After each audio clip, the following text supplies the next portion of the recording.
Yo, how's it going, ladies and gentlemen? To main man MrExquiziteXBL or Ozzy Haas, aka Kangaroo Jack, bringing you a kill confirmed gameplay here on the map Interchange. Going to be using the ACR dual attachments proficiency, silencer, and extended mags. Going to be using the specialist loadout. Starting out a little bit different. I'm starting out with assassin, scavenger, third perk being sit rep pro. And my specialist perks, the first one is going to be sleight of hand, second one's going to be quick draw, and the third one's going to be marksman. And a little bit about the gameplay. I cut out the beginning of it just because it was a little long and a little bit slow paced. I died, like 5 or 6 kills off of MOAB. So this is the MOAB streak right here, like 2 minutes and 30-second MOAB, something like that. I didn't really time it, but it's a pretty fast one. And as well, the gameplay after from there forth is really fast paced and really entertaining from my point of view, I guess you could say, in my perspective, in my opinion, whatever you want to say. But this gameplay, just a little bit more about it. I had host in this throughout these gameplays. I got like 3 back-to-back good gameplays. 97 and 10. I died 2 off of MOAB. 88 and 7.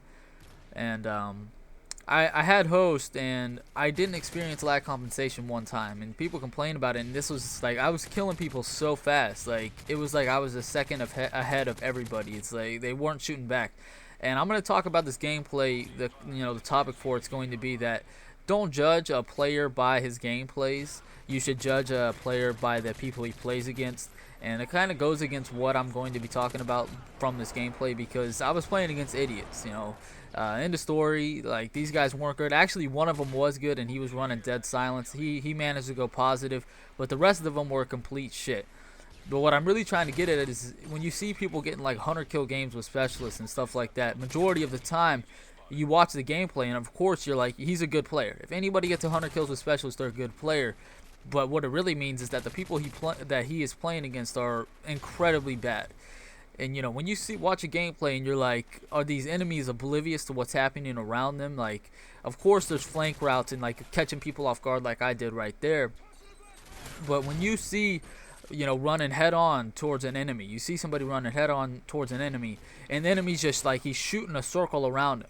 And of course they're bad players. I mean, that goes, but it's like I just don't want people saying just because somebody got 100 kill with specialist, they're the best player on YouTube anymore. Like, that's all I'm trying to say. And this is an example, but it doesn't really mean a lot because as some of you may know, Team Fear is a professional team. They may not be the best professional team, but they are a very good, competitive gaming team. And they played against 4 top YouTubers, like top pub stars, Ronaldinho, ENADZT, Nerdy for the win. There was 2 other ones, I can't remember who they were, and basically they were doing 5v5 as well, 5 versus 5, and I didn't really understand that, but regardless, that doesn't matter.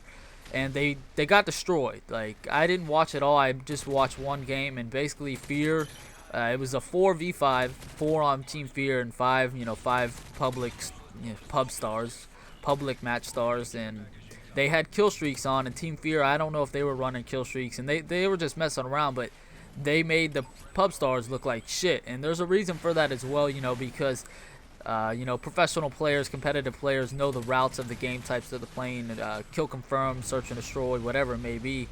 But it really just puts in perspective. Once again, I said this in another commentary, you can't judge a person by their gameplay, really. I mean, I know I upload really good gameplays, and that's what I do.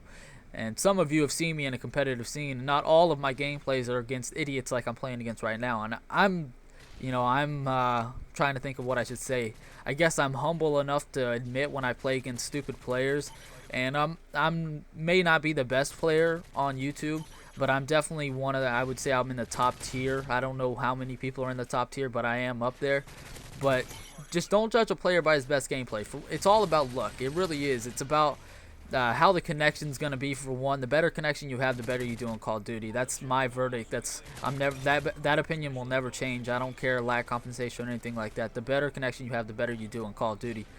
And it's all about the lobbies you get into, which has to do with where you're located in your country and what state you may be in. There's so many factors that come into getting into good lobbies and playing against people like this. And the gun skill is virtually the same, basically the same for every top YouTube star, I guess you could say, YouTube public match player. And I just wanted to clear that up a little bit, and hopefully you all enjoyed this gameplay. If you did, let me know. Let me know what you all would like to see from my next video. 97 to 10, die 2 off of MOAB, a PM9 hipfire MOAB, you know, a double MOAB. You know, just let me know anything at all, and peace the fuck out, YouTube.